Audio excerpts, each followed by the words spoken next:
Welcome everyone. Today we are sitting down with a woman who has redefined what it takes and means to weave a career. For years, Vonda Miller navigated the heights of the corporate world, but her true calling wasn't found in a boardroom. It was held in the palm of her hands. Today, she is the founder and visionary behind Vonda Miller Art. She transforms traditional crochet into breathtaking, high texture masterpieces on canvas. As an African American artist, Vonda is doing more than just creating decor. She is bridging the gap between heritage, craft, and fine art. But the journey from steady paycheck to hopefully full time studio owner has not been a straight line, and she'll let you guys know how she got to where she's at.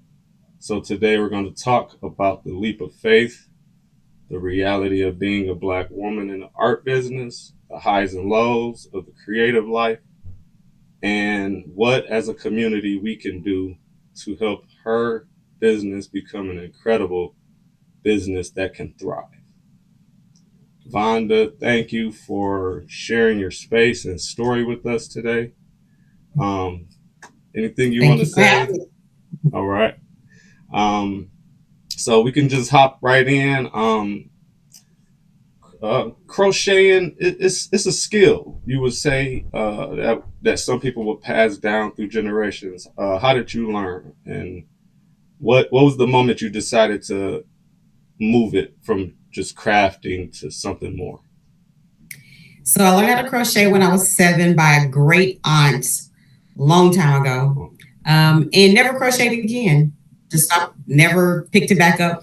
I am very artsy and crafty, so I do a little bit of everything. Okay. But during the pandemic, I worked in administration at a hospital, and of course, we had to wear masks every day, and masks were short because when this first happened. So I decided, let me crochet my own face mask. And so I started crocheting face masks to match my outfit the next day. So I would Okay. crochet every Yeah. night Yeah.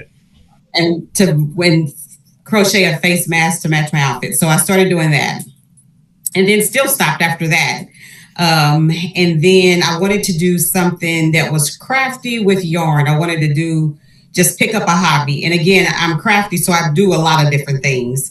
But I had all this extra time. I just finished my MBA, and Mm-hmm. when you're in school, I was in school back to back to back. So I went from associate's, bachelor's to master's. So I was in school for a long time, and then I had all this extra free time, and I wanted to come up with a different craft and hobby. And so I kind of played around with different concepts of yarn, and this is what I landed on. And I started doing it, and here we are now.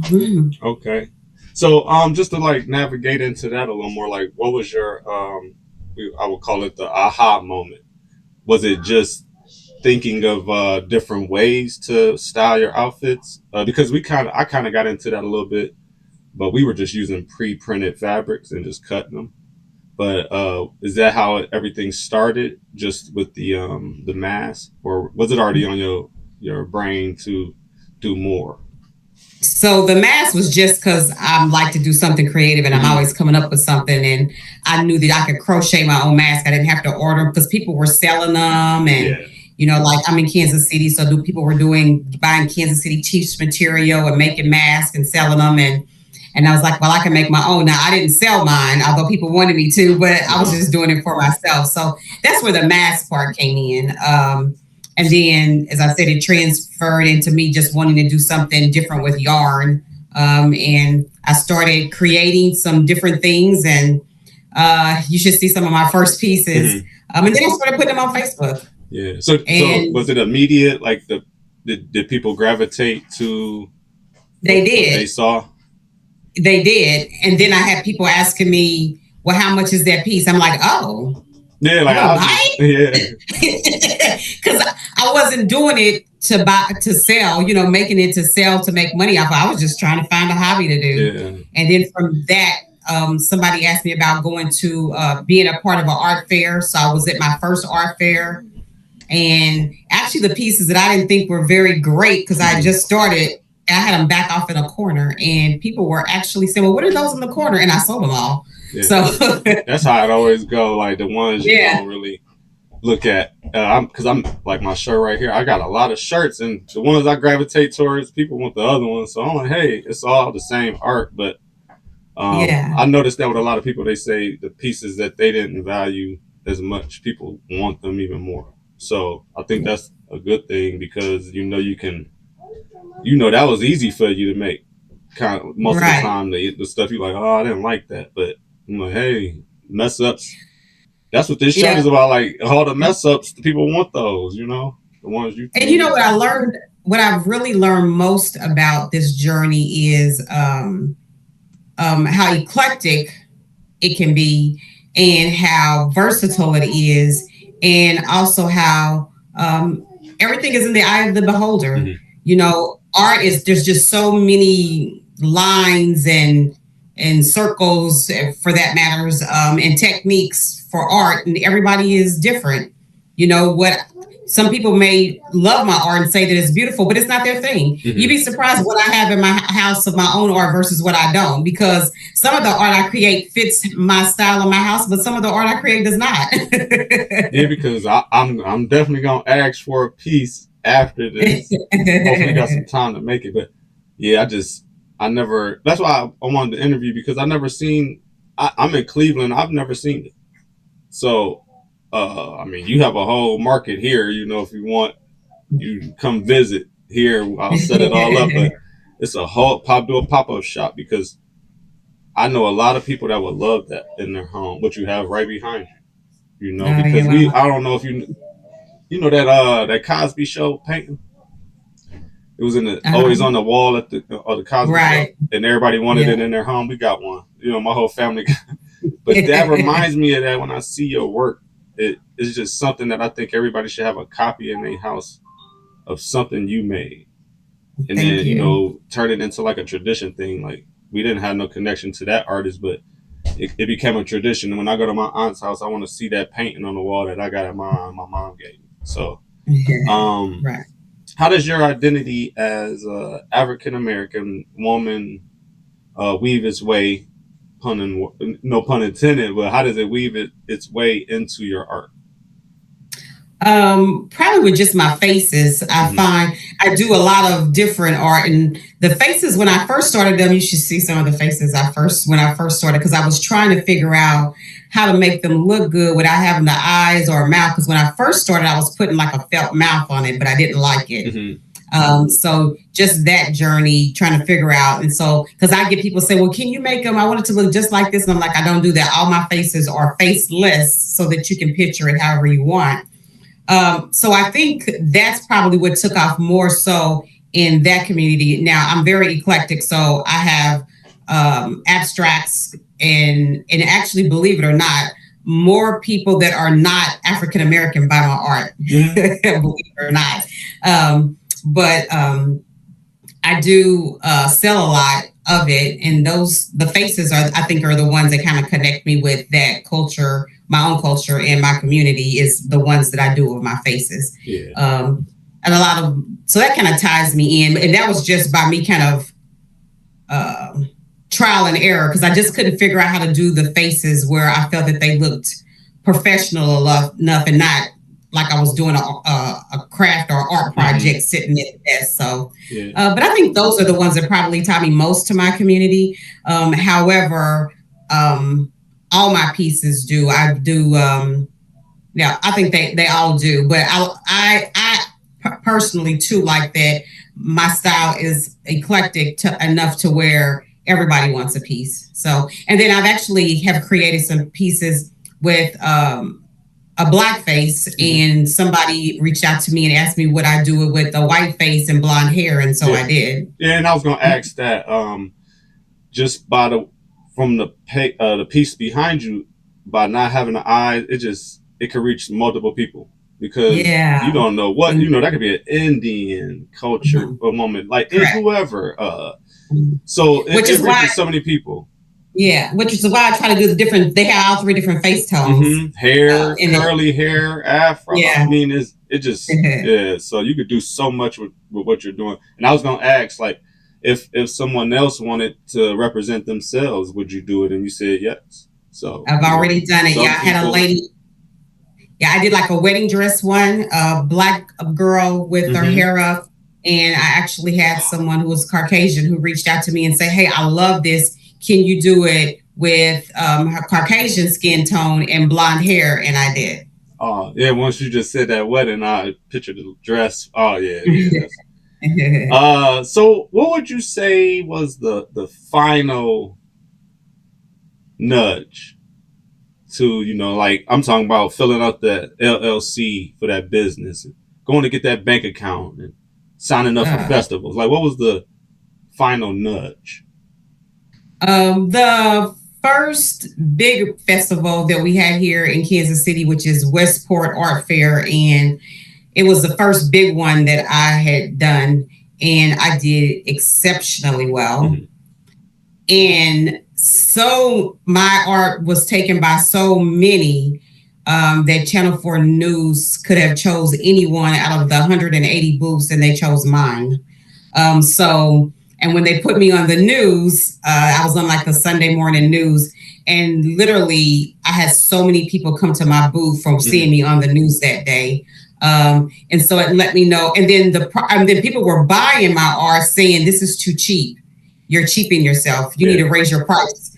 And this was people of all nationalities, because we tend to say ours won't don't want to buy or whatever, don't want to spend the money. But no, literally, I had everyone coming to me saying, "Your work is exceptional. It's different. Nobody's doing what you're doing. Mm-hmm. Keep it going." And I sold out because I was actually supposed to go to another fair like 3 weeks later, and I couldn't. I literally sold out. So I like to dive a little deeper with my channel. So if you Okay. could, real quick, what was it like waking up the next morning? I'm talking about, making your coffee, and you like, it's just a normal day, but it wasn't a normal day anymore for you. After being on that news segment, like, can you walk us through, like, what was it like after that? So it was. I think the reality was, now that I'm an artist, it's like, I'm an artist. Oh my, I'm really an artist. Mm-hmm. People actually have my art in their house. Get out of here. Yeah. So that's what that was for me. It was like, oh my God, because I had never still thought I was an artist even after then. But then it was like the reality was, I'm an artist. People like my art. They're buying it. And then I got to where probably the more aha moment was, people were, when I was posted it on Facebook, people were wanting to buy it and paying the shipping Okay. and asking for me to do custom orders. Okay. So I just completed a custom order for an artist who, actually an author who did a book, and she commissioned me to recreate the cover of her book in a 36 by 36, because it's a picture of, it's a book about hair. Okay. And so I literally just finished that this week. So Okay. I'll be posting it pretty soon. But yeah, Yeah. so that's when I realized that, you know what? Okay, I am an artist. Mm-hmm. I am an artist. People literally have Vonda Miller art in their house. So Yeah. that was And like, that's the thing, because I'm a transition. I said we're gonna talk about good and bad, because people, they romanticize about, like, being your own boss. Like, I worked corporate. I followed my mother into social work kind of area. I just got out of that, and just I want to do my own thing again. I'm always like that. Just being about art, I got to take a year or three off, and then I'll go back. But now it's like I'm trying to focus on just working for myself forever. So, can you talk about like the first few months? Once you found out I'm an artist, what was it like those first few months? Was it stressful, or did you enjoy the process of getting things set up, like the bank, the LLC, or the business, the websites? Can you talk about that? not stressful at all. As I've said before, I've done other things. So in my past, before 3D cards were created, I was Mm-hmm. making 3D cards and doing 300 for weddings, doing advertisement for people where I was designing their T-shirts or their cover of their, like if there was a women's conference. So I've always been doing something or making my hustle Yeah. on the side. So I do it. I used to do events as a business, and I stopped because the fun was coming out of it for me. Because once people were paying, then it's well, I want it this way. Well, I'm changing it to this, Yeah. and that's not. And I got that, and to the point where then it stopped becoming fun to me, Yeah. and I'll move into the art part of it. So I decided that I still do events, but I do them for specific people. And then I say, hey, you know what? Give me a donation, and whatever that is, I'm gonna accept it. Because Uh-huh. if you lowball me, or I mean, in my mind, I'm saying if they do something, that's between them and God, not me. I know I did it from out of my heart because Mhm. I love doing it. So when I moved into doing my art, I had there's a little bit more control. I like it. I create it. If you want it, you do it. If you don't, you don't. So I don't take the stress with me. I didn't bring that stress in because I had it. So everything is free flow for me. I Yeah. do it because I want to do it. I like doing it. And if you don't like it or want to be a part of it or want it, my feelings are not hurt. Yeah. And so the business part of it, like I have actually my website is new. It's probably been up maybe a month now. But my son initially said, and I did it myself, but I got to take my time, Yeah. and it's mine, and I do it when I want to. I do my art when I want to, except for when I get commission orders. But I give crazy deadlines because I don't like being rushed. And sometimes I need to do something in between. Somebody wants something specific to me, want to do something freestyle. But I also let people know that I'm doing it my way. Because some things I've turned people down. Hmm. If I feel like they have me too closed in a box where I Yeah. can't be creative, I won't do it. Right. And so I do all kinds of art, shirts, everything. So I know what you mean about getting bogged down when money's involved because that's kind of my motto with anything that I do.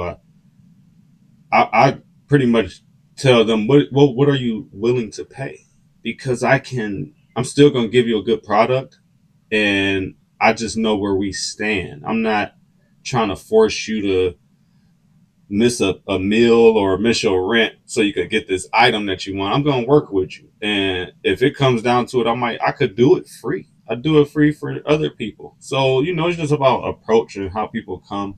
But yeah, I know what you mean about like they feel when they pay, they can tell you what to do, email you a million times, or I didn't like it how it came out. Can you fix it? It's like, I mean, come on, you already paying the bare minimum. You're talking me down. So I know what you mean exactly, and then it burns you out. But Mm. that's the thing about art. I love you do a lot of art. It sounds like you can always find something to transition and regroup. So seeing that you already had businesses going, I know we talked. I had asked, would you ever go full time with your art website? Absolutely. Absolutely. I would 100% go full time. Uh, just not in that space right now. And then I would Mm-hmm. have to, and I've been trying to figure out how could I do that? How would that work? And of course, that would definitely be, and I mean, I've raised prices just based off of, and I raise prices not based off of how long I've been doing it. I based off the craft, how and the time that it takes me because the quality, that's what I meant to say. The quality of my art when I first started and the quality of my art now, you can absolutely see the difference. Okay. Uh, Yeah. and how I built my technique and then how long things take me. And so I'll never forget this little boy. I did a piece that I actually sold for $1,800. And he was about 7 years old and he walked into my booth and he told his parents, "Oh my God, look at this picture. Mom, Dad, oh my God. This piece is $3 million." I was like, "Oh, I'm going to remember your son for the rest of my life because, dadgummit, I'm going to be focusing on selling my piece. Yeah. One of my pieces for $3 million." And who's to say it can't? Because I mean, Oh, they've and been that's selling it. paint. They've been selling paint for that much. And that's what I'm saying. If we could get you out here, we blow you up to where it's like a culture thing. You gotta have that piece, and if you want her art, you gotta pay 1.5 million. Hey, okay, that's what I'm Yeah, saying. like only she know how to make that. Look, Right. that's why I called you. But Yeah. Can you And doc? I get that. I Well, get that all the time, just with my stuff being different. mm-hmm. Because I've been asked now, will I do classes? And I will not right now. And I tell people it's because it's something that I created. Yeah. It's my technique. And I want to make sure that I am known for my technique before I teach somebody else how to do my Yeah. technique. Yeah, because they uh, probably got a team right behind them. Like, go ahead and pay her fee for her class, and we ready to go. And it's yeah. like, nah, you about 7 years from that, but she about to try to beat you to or he. It's like, no, Yeah, I see that all the exactly. time. They got a And so team right now, behind them. yeah, so right now I want to wait. That way, when it is done, and people do try and inbox me how they've tried to do what I'm doing, Mm-hmm. but I want to know that when it's done, and I'm just being straightforward. Excuse me, is that when someone does, they know, oh, that's a Vonda Miller technique. Yeah, That's what I and want. definitely only, yeah, you can't tell nobody. They had to ruin your piece to try to figure it out. Kind of almost like you can't figure out how Picasso did his thing. You got to ruin it. Oh, he made layers of art. Okay, yeah, he used old art. Okay, I get it. So, can you describe a specific? Well, you kind of mentioned it, like a specific one that you always remember, like a sale that sticks out to you when somebody asks you. So actually, there's a couple. One is the little boy that I just talked about, and the most expensive piece I sold was 1800, Mm-hmm. and the guy came in and was like, "Oh, I love it," and just bought it immediately. Actually, I started crying, Did and he he was set like, the price or did you? "No, I set out my prices." Okay, okay, And he actually told me that he would have paid, and he actually told me he would have paid 2,500 for it. okay. So he would have paid. Well, he would have paid more for it, and I was like, because I thought about putting 2,500, 2,200 on it, but I put 18 on it. But an emotional time was I had a piece that was in my booth, and it was a little girl. She had kind of like four little things, Mm-hmm. puff balls, and it had butterflies in the background. And a couple with three kids came in, and his wife looked at it, and then she backed out of my tent and walked around it. And he said, "Oh my God, my wife is crying." He said, "So we're buying it." And I was like, "Well, which one?" He's like, "That one." She saw it and she started crying. So he said, "So we're buying it." So he stepped out the booth and he looked at her. He said, "You're crying." And he said, "Do you want it?" And he said, "I don't know what's going on. My wife is crying after she saw it. So here's my card. We're buying it." So I don't know what it triggered for her, Mm-hmm. It but probably it was did. one of those moments, like when you see that, Yeah, it like was just probably one of remember them. her grandma's house. And so they bought. I don't know the story behind it, but I know that that piece made her cry, and she bought it. Mm-hmm. And then a couple of funny times of when a lady came in and saw a picture that she really liked, and then I usually have a book made with all my stuff in it, and she said, "I really like that picture," and then she was going through the book on the other side of my booth. And another lady came in looking at it, and she whispered, she said, "Is that lady looking at my picture?" And I was like, "Well, she is looking at it." So she's secretly gave me her credit card. She said, "Here's my card. Can you let her know that I sold them?" So I was So gonna I've had that ask, happen a couple of times. do you mentioned the book? Do you recreate pieces that you've Oh, done? absolutely. Absolutely. Okay, Uh-huh. okay, I will. Because here's the thing. This is what I tell people. Um, I can recreate it 10 times. It's never going to be the same because I don't use a pattern. Everything I do is freestyle. oh, okay. See, I didn't know that. See, that's Yeah. different. Yeah. That's All my different. art is freestyle. So, for instance, the one with the wedding dress, Mm-hmm. I've done it. I made it, and then I've had five people request a recreation of it. One wanted it in white, and another one wants it with silver and a silver and gray dress. So I've recreated. I got three more to make. I've recreated it, but they will never be the same because Okay. I do not use a pattern. None of my work is a pattern. Most of it is freestyle. Some of it I drew, like the elephant, I drew first. Mm-hmm. So sometimes I may draw. I didn't know I could draw either until that. But Well, I was gonna ask that too. I didn't know that I could draw. I'm not trying to be funny. I just didn't know that I could draw. But so I drew the elephant first. I think I drew the lion first before I did the fill in. So, but Mm-hmm. even still, I'm drawing it. It's still never going to be the same. So yeah, because I was gonna ask, uh, a lot. See, and that's the difference between art, and that's why I think if people know that, I don't know if you always get a chance to explain all this to somebody trying to buy art, but if they know that you are drawing it for yourself, freestyle, just off of the topic, I want that dress, I want this, but they don't know they're getting into different. They're probably asking you for that exact art, and when they get it, it's even special to them because you took the Oh, time to make it different. I make it clear. Like Mm-hmm. I can recreate it, but know that it's never going to be exactly the same. Okay. So the shoulders might be broader, the face might be fatter, the jaws might be bigger, the dress may be more flare.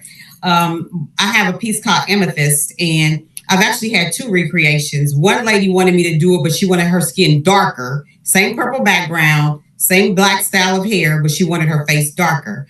Then another lady really wanted it, but she couldn't afford the price that it was. So she asked me would I make a smaller version of it, and I made her a smaller version of it. Okay.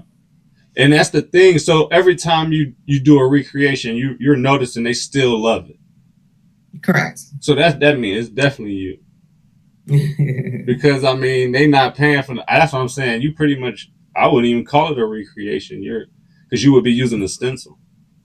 Because people out here trying to charge what you charge or charge more, and they're using stencil, something they got off Google, and it's like no, like man, I don't know. They need to know you draw and you not copying and pasting. But now they know. So I know now. Well, I do let people know that when they ask, I go, well, it's never going to be the same because I don't use a pattern. I freestyle everything, so it'll be. I have simple. A friend that makes the coil art with the stones.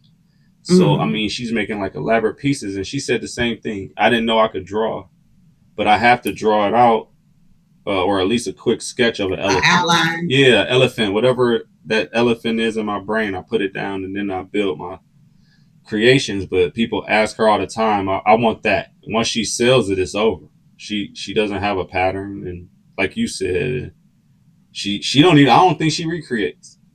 Mm-hmm. Yeah, she won't. I don't think she'll do it. You just gotta like let her do her thing, and she might try to give you a different animal, maybe. But can you describe a bad experience? Yeah. One of the art fairs I was at.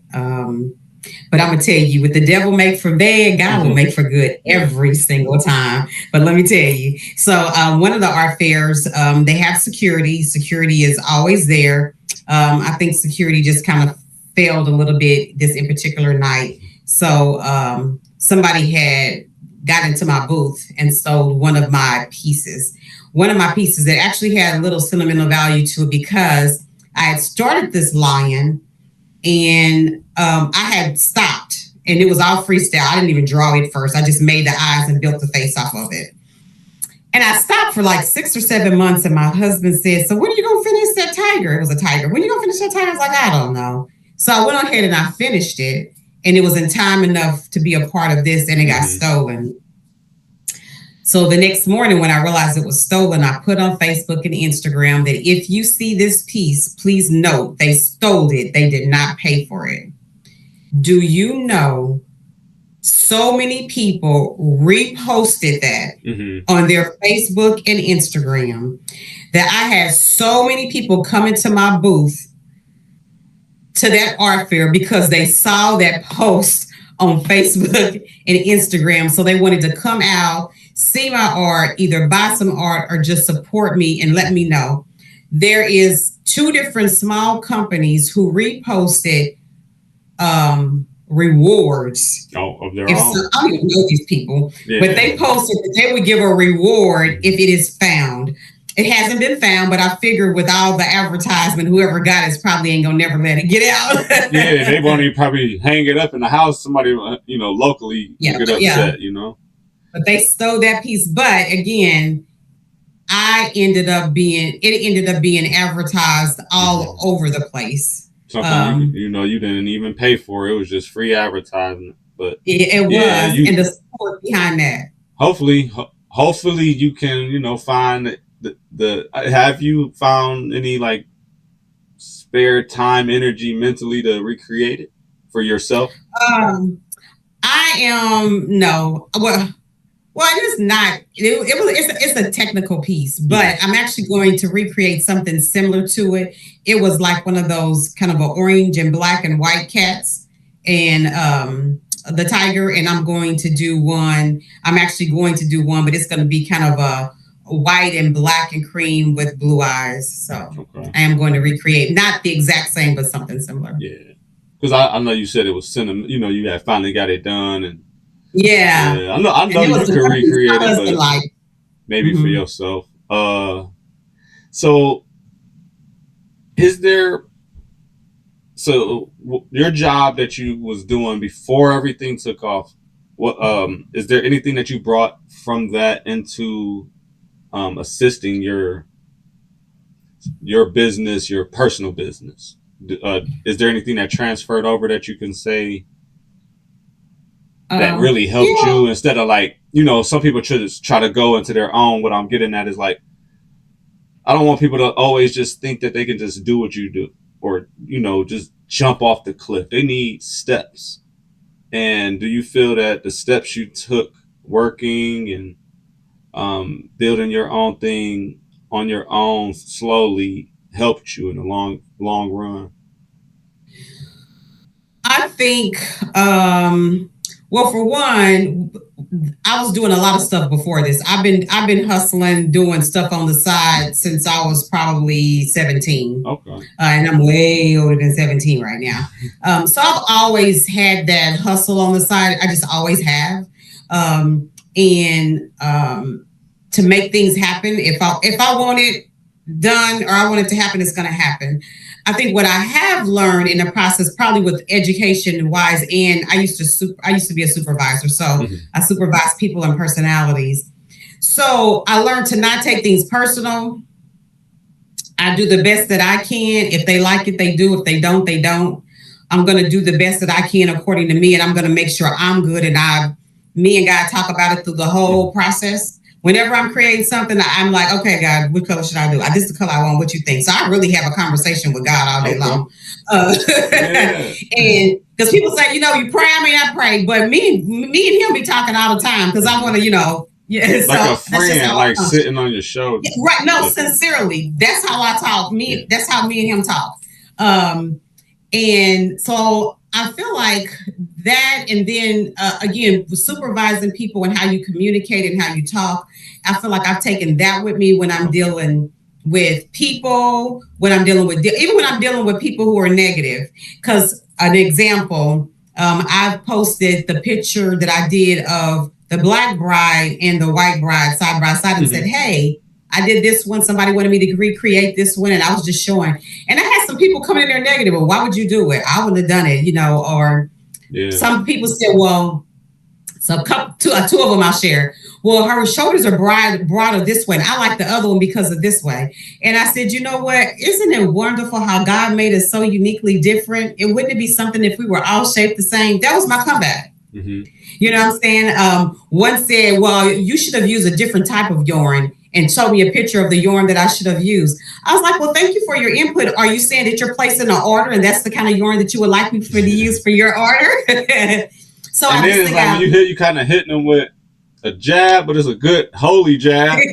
And then they kind of don't have no comeback. Probably like, well, yeah, I'll order something. I guess So. well, and then the people who follow me or like my art will go back and crush them anyway. I don't Yeah, even have to yeah, say anything. yeah. Then I've had for that particular post, I've had people inbox me to say your comebacks are so professional and so nice that I commend you for doing it because I would have went off. They would have Yeah. said all the different things. I was like, oh, I can have comebacks And, because and my and son. I noticed like when I'm watching the video and I see that the artist is engaged in the comments, like almost every comment gets a feedback.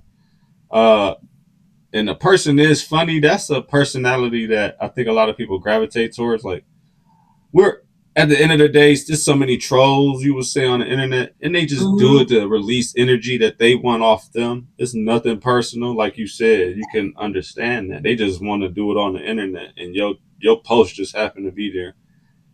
So they really love your art. They probably placing an order, but they got to troll. They got to get that Mm-hmm. energy out. But the way you absorb it, turn it into Yes. another order and a new friend, they love that. Like, oh, she can hang with us on this internet. Is there Mm-hmm. anything in your like corporate life or former work life that prepared you for handling things like this?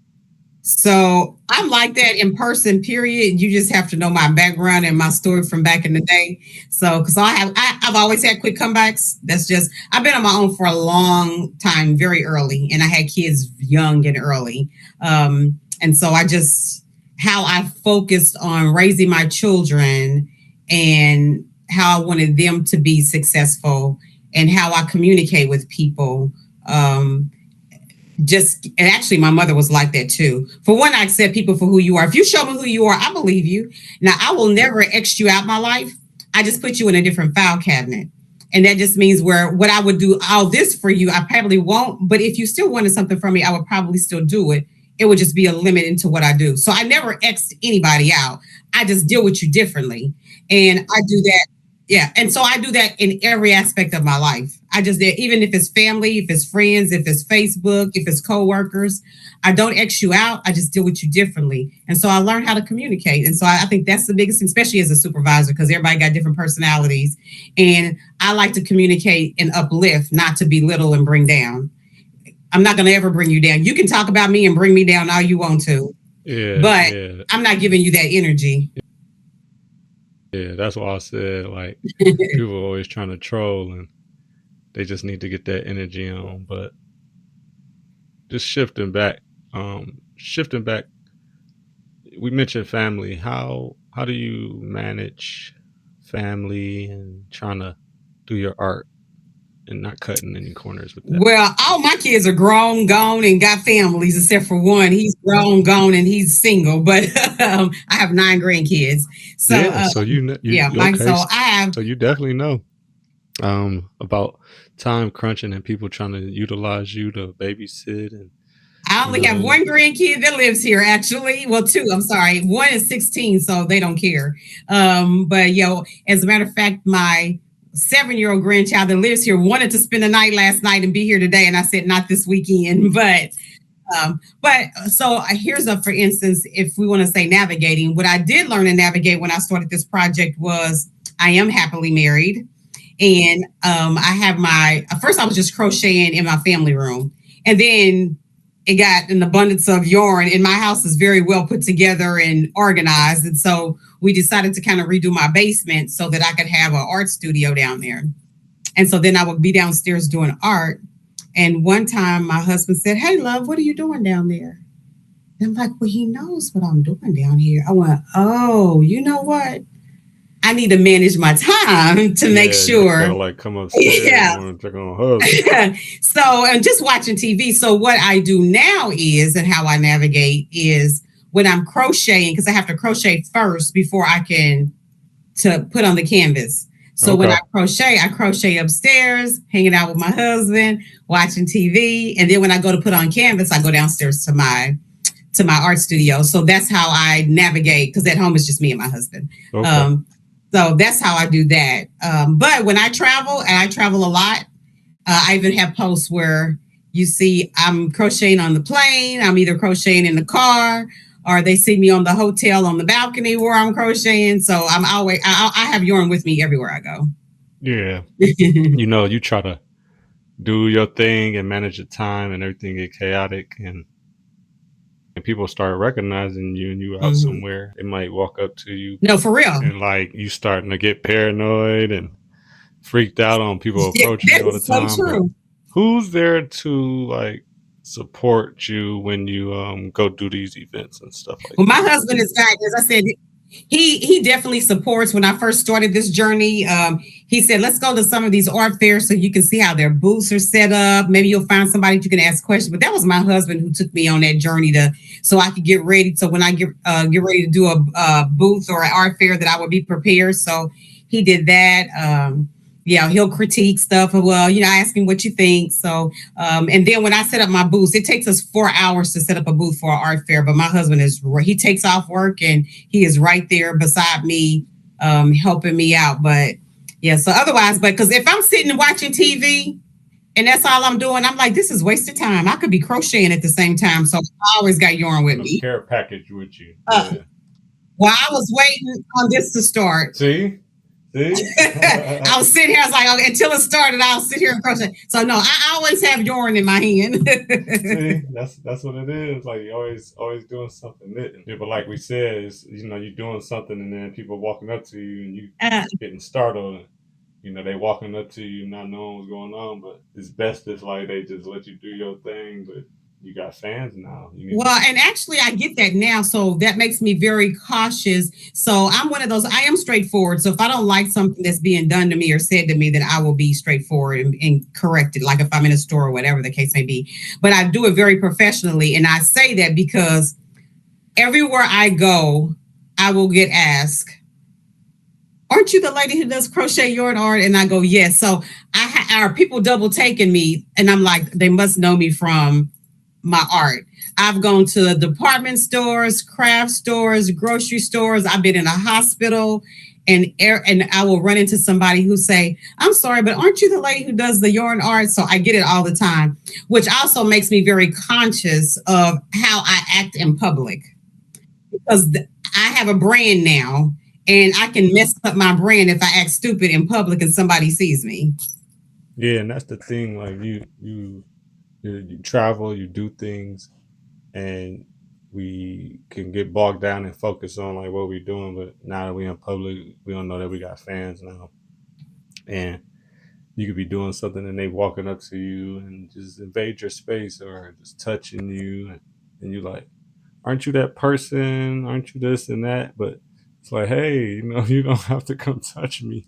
But you got to realize I do got fans now, and they think that they have access to me, but you thinking like, oh, you ain't got to touch me now.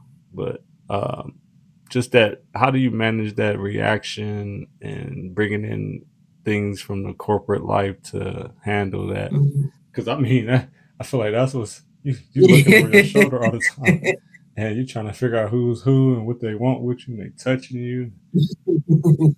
You like, I got my space. I'm just trying to crochet some. But That's you funny. definitely get what I'm saying though.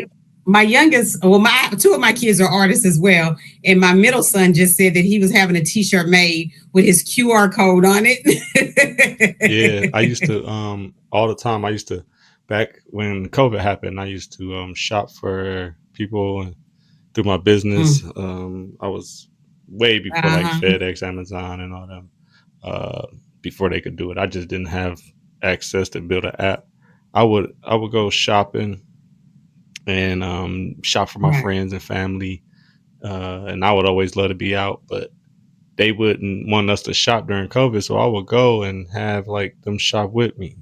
So like just have my phone, and instead of something being out, they could see that it's out, and I'll show them, like the cheese is out. So Oh, okay. they would people would come up to me and see me doing what I'm doing, and I would just like set it up to where like I'm just Mm. out, and I would make a T-shirt so Mm. that they wouldn't have to come up to Oh, me and nice. interrupt me while I'm with the person.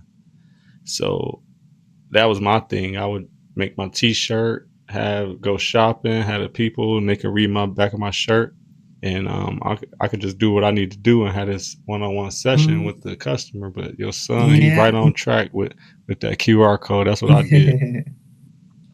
Just getting to the end. Look at the transition into what we could do as a community of people interested in your art.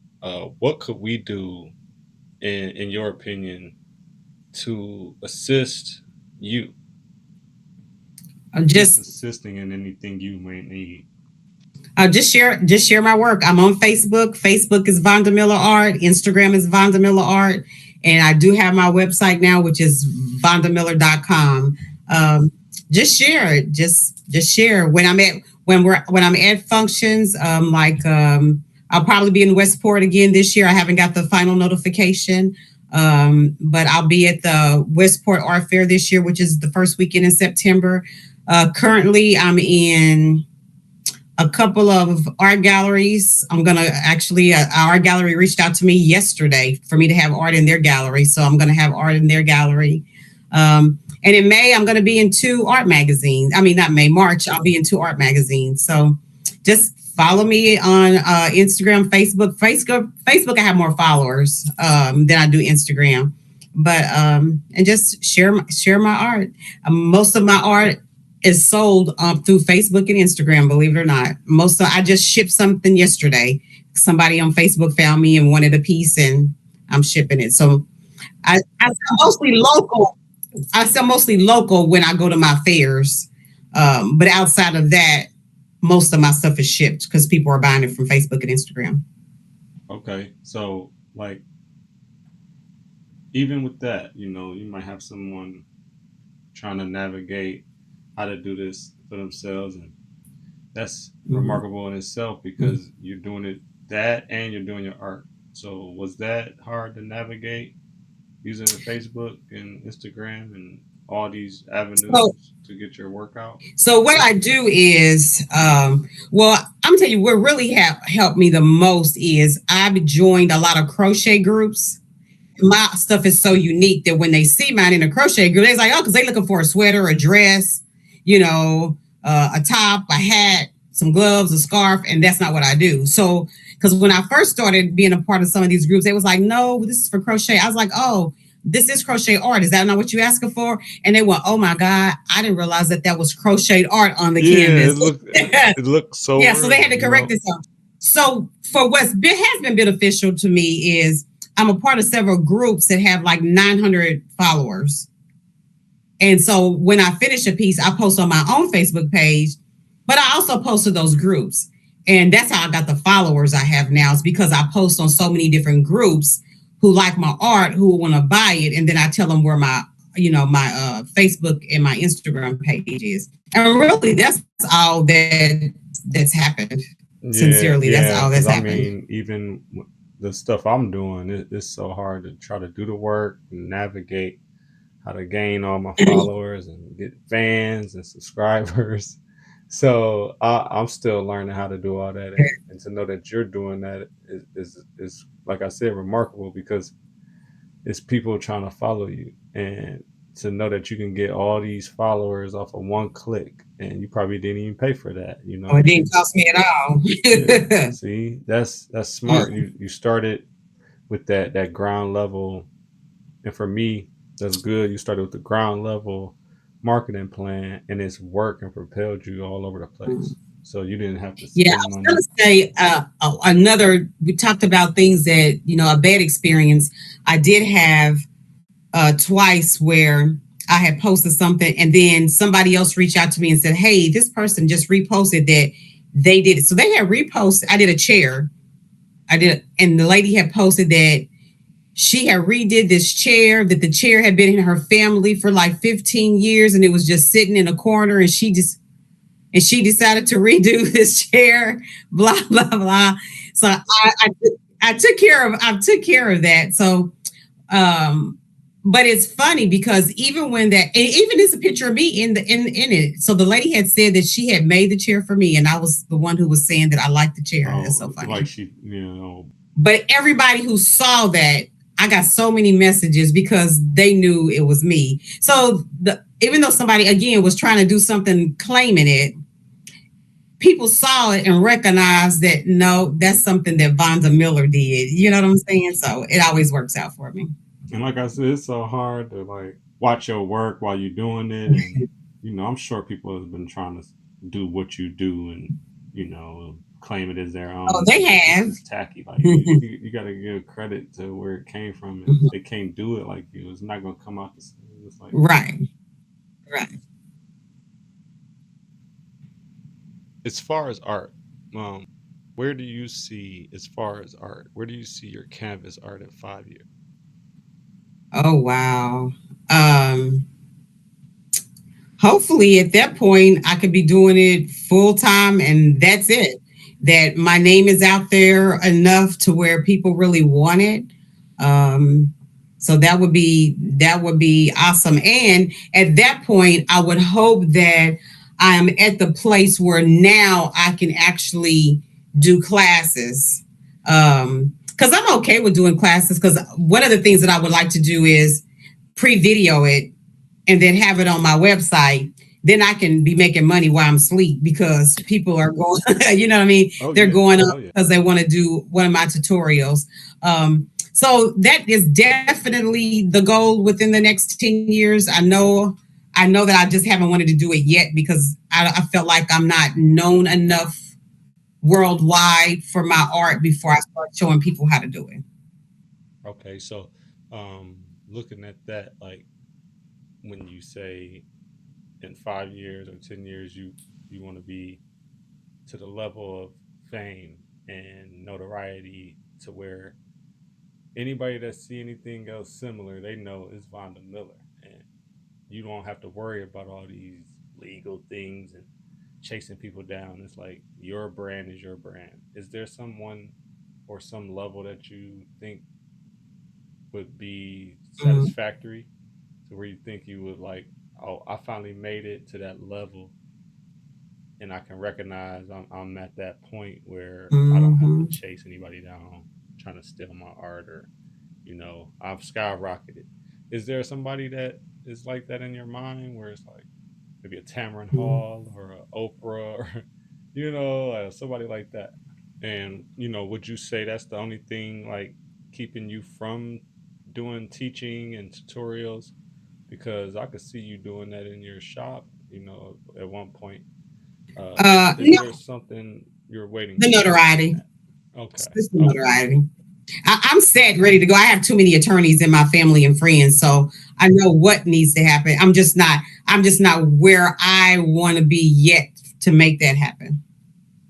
Okay. And it's like not like would you wouldn't like branch out and because I imagine like there's no machine that can make what you do. You do what you do and get it out to the people. So Is that in your plans at some point expanding or like I sending the don't work have a out? specific because I used to say after I've done it for 5 years, but I don't know that I will after I've done it for 5 years. But I will tell you this: that when the time is right for me to take the extra step, I'll know it because I believe God will reveal it. And that's just how I function. So I can tell you because I always said 5 years, but when I look at it, I may not be ready to do that in 5 years. Um, but I just take everything day by day, month by month, year by year to see how it works. And actually, I've grown. I've only been doing this for 4 years.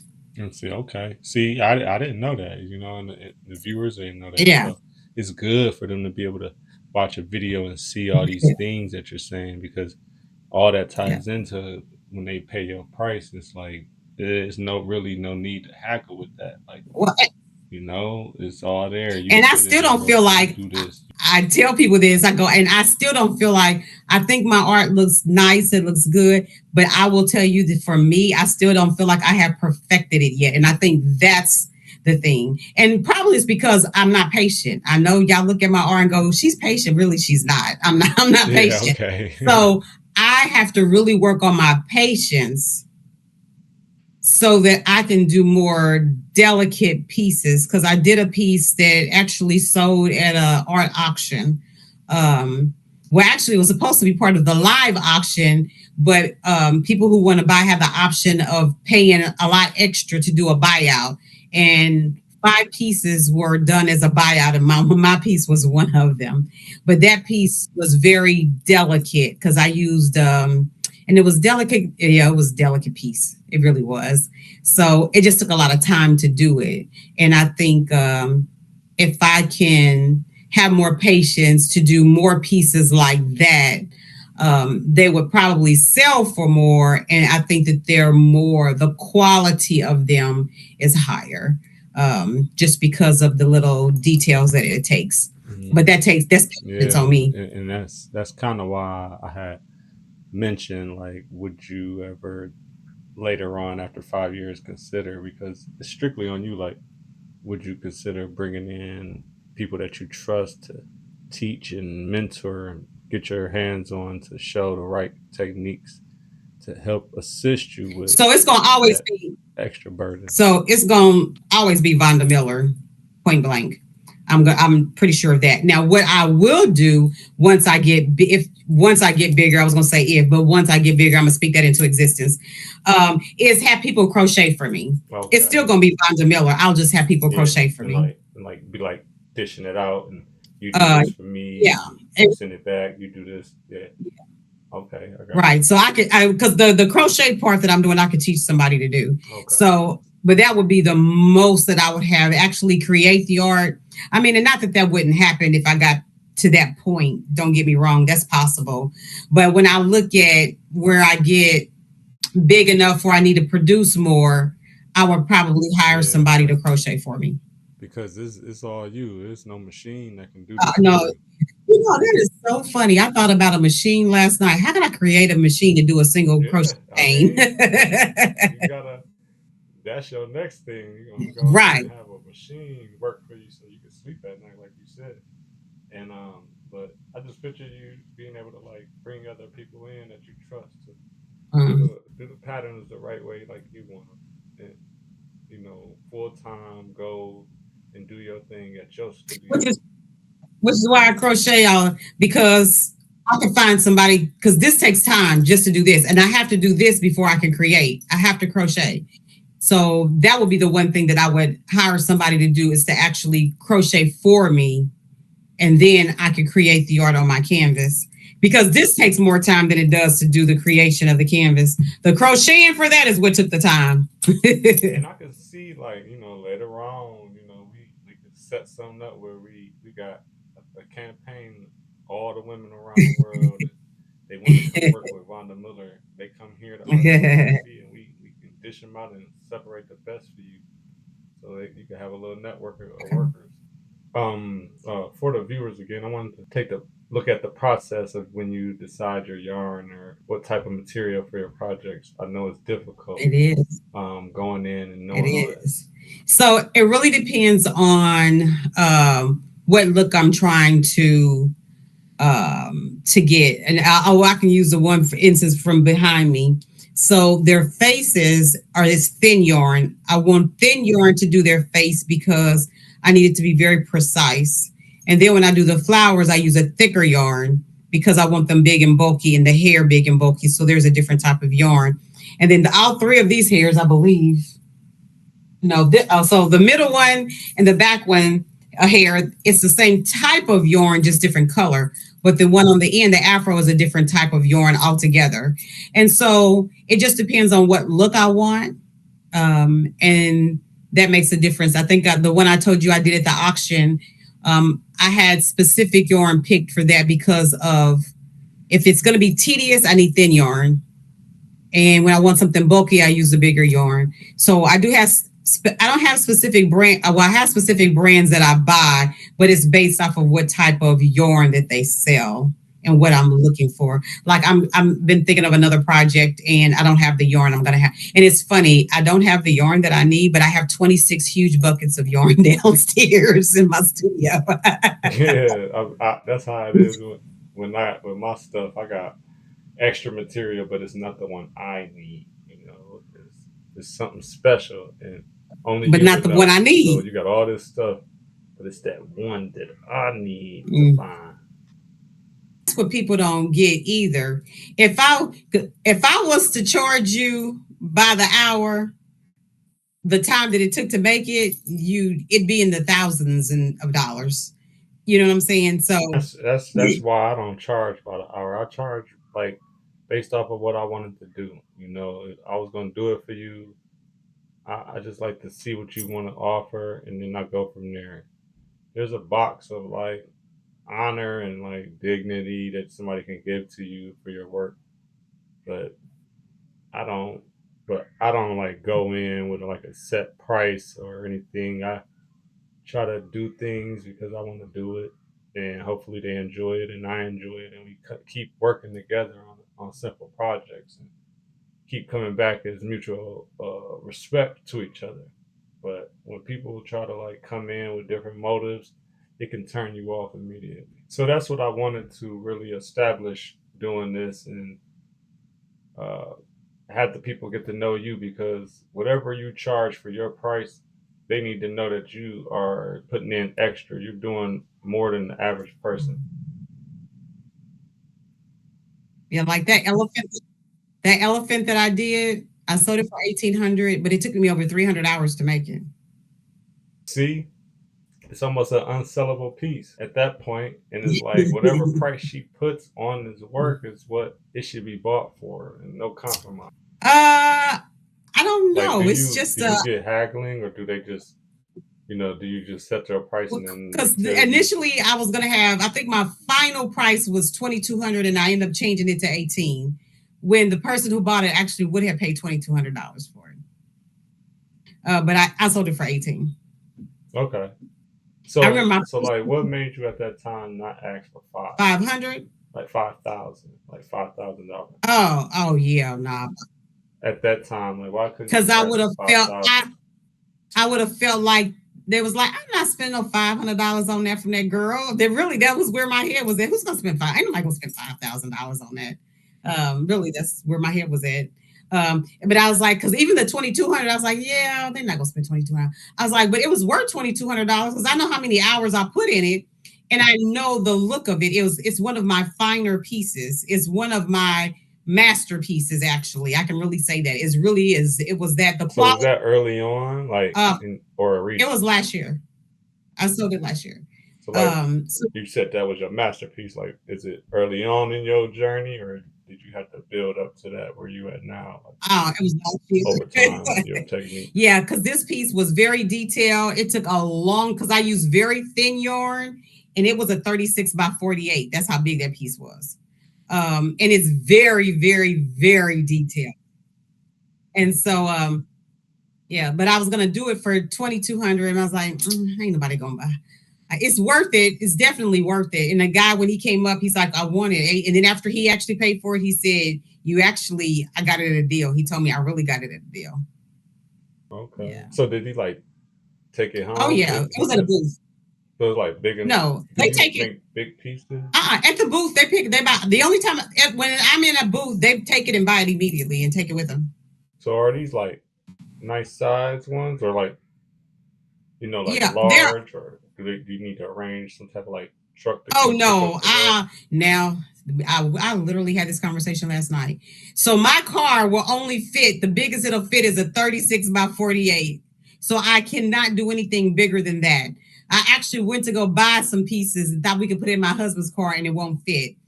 Then we decided, well, maybe we can just put it on top of the car. And I was like, well, that's not going to work because if we go to an event, how am I going to get it to the event? I'd have to rent a truck.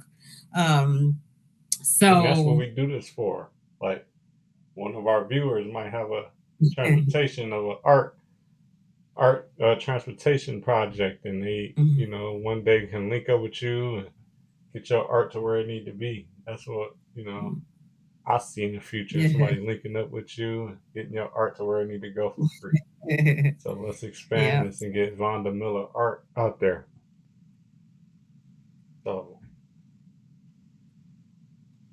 it's one thing to admire art from a distance, but it's another thing entirely to bring a piece of an artist's journey into your home.